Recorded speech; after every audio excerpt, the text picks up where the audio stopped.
Pronto. Para começar, assim, um pontapé de partida, gostaria de perguntar como é que conheceu o Pedro e qual é a sua relação com ele?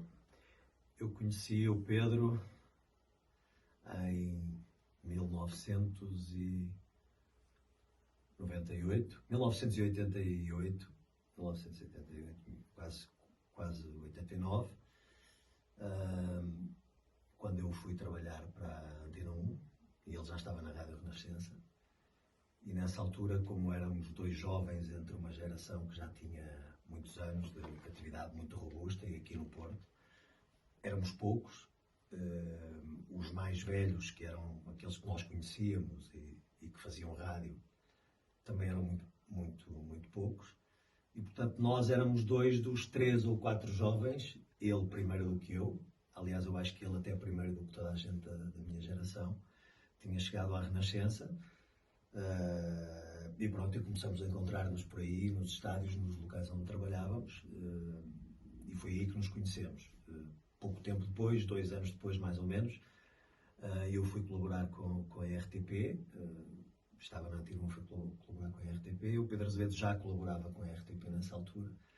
E aí trabalhamos juntos, ambos como colaboradores da RTP, e trabalhamos juntos uns tempos e estreitámos mais a nossa relação, para além de nos conhecermos num contacto mais informal, por irmos fazer a cobertura dos mesmos acontecimentos. Ali tivemos que partilhar algumas coisas e partilhar a redação e partilhar a vida da redação, embora de uma forma muito específica, porque éramos colaboradores eventuais da RTP, mas aí efetivamente trabalhamos juntos e estreitamos mais a nossa relação.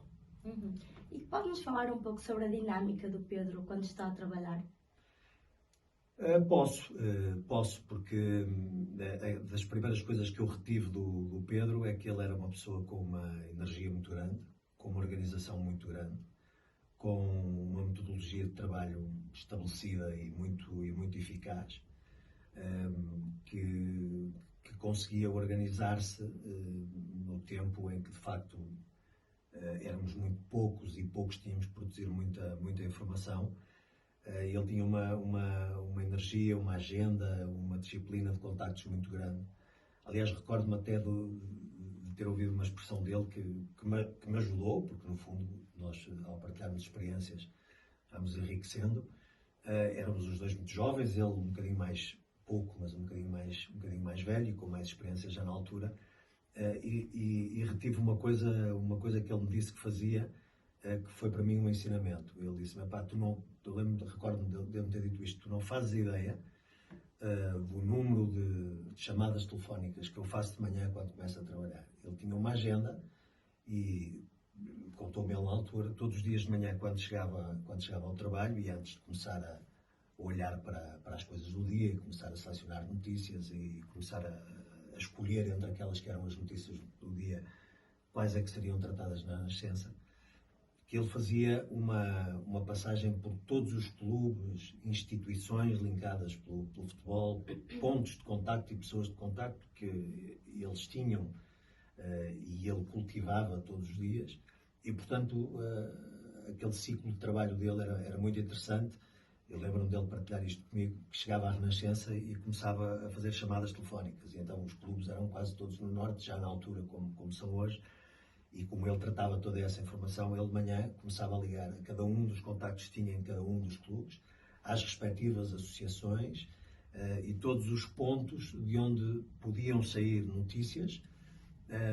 Ele estimava esses contactos como uma forma como se deve estimar uma fonte de informação. Eram fontes de informação que ele cultivava e todos os dias de manhã fazia a sua ronda.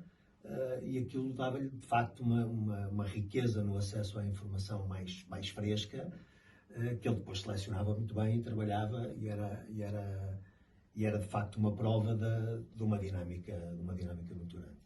E como é que é o Pedro fora de estúdios? O Pedro é das pessoas com o melhor sentido de humor que eu conheço. É um indivíduo, para além de ser uma pessoa bem formada, é um indivíduo muito culto. E é um indivíduo muito bem disposto. Estar com o Pedro Azevedo é ter